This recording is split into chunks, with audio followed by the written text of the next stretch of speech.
अस्सलाम वालेकुम, मैं डॉक्टर नादिया खुरम मलिक हूँ और मैं नाक कान गले की स्पेशलिस्ट हूँ। आज मैं आपसे नाक की हड्डी के अमराज के बारे में बातचीत करूंगी। आप इस वीडियो को आखिर तक देखिएगा।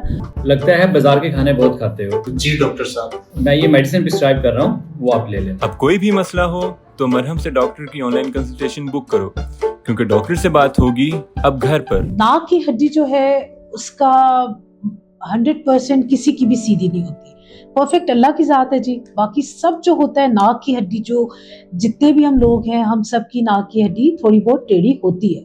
मसला तब बनता है जब नाक की हड्डी का टेढ़ापन नाक के जो फंक्शंस हैं उनमें हिंडर कर रहा हो, जैसे कि फॉर एग्जांपल सांस लेना, इसी तरह जो है सूंघना और दीगर जो है नाक के जो काम है उनमें मसला करे। फॉर एग्जांपल इसमें सबसे ज़्यादा जो चीज़ होती है वो यंग पेशेंट्स में ये चीज़ ज़्यादा आती है। एक वजह उसकी बड़ी जो है वो चोट लगना है नाक पे। बचपन में इवन पैदाइश के टाइम, डिलीवरी के टाइम अगर नाक प्रेस हो जाती है छोटे बच्चे की पैदाइश के टाइम, तो भी उनकी नाक की हड्डी बाद अज़ा जो है वो टेढ़ी हो जाती है। इसके अलावा जी नाक की हड्डी के टेढ़े होने की कोई वजह नहीं होती। पैदाइशी तौर पे भी, कुदरती तौर पे भी नाक की हड्डी लोगों में टेढ़ी है और इसका ताल्लुक मारूसी जेनेटिकली भी होता है। अब नाक की हड्डी टेढ़ी है तो उसका क्या किया जाए? देखिए जी, नाक की अगर हड्डी टेढ़ी है तो उसका कुछ भी नहीं करना जब तक वो आपको कोई प्रॉब्लम नहीं दे रही है।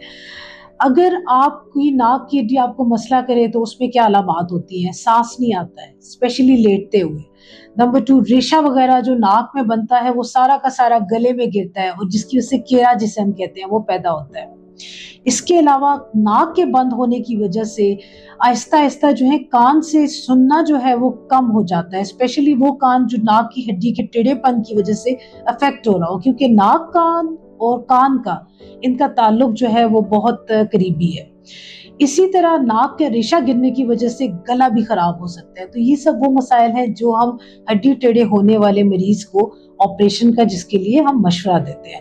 और इसका ऑपरेशन जो है वो ज़ाहिरी तौर पे भी किया जा सकता है, जिसको जो पुराना तरीका इलाज राइज है जिसमें कट लगाया जाता है, और दूसरा होता है जी एंडोस्कोपिक तरीका इलाज। इसमें हम एंडोस्कोप कैमरे की मदद से पूरा ऑपरेशन करते हैं।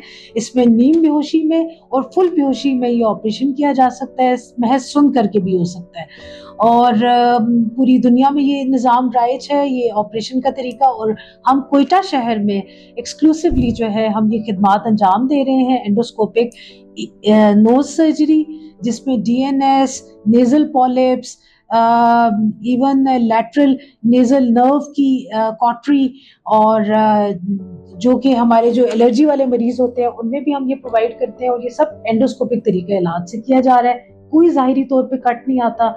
और अगर आप मुझे कोयटा शहर में चेक कराना चाहते हैं, मेरे से चेकअप करवाना चाहते हैं, वीडियो कॉल कराना चाहते हैं, पे कंसल्टेशन चाहते हैं, तो आप इस सिलसिले में अपॉइंटमेंट बुक कर सकते हैं marham.pk के थ्रू। शुक्रिया।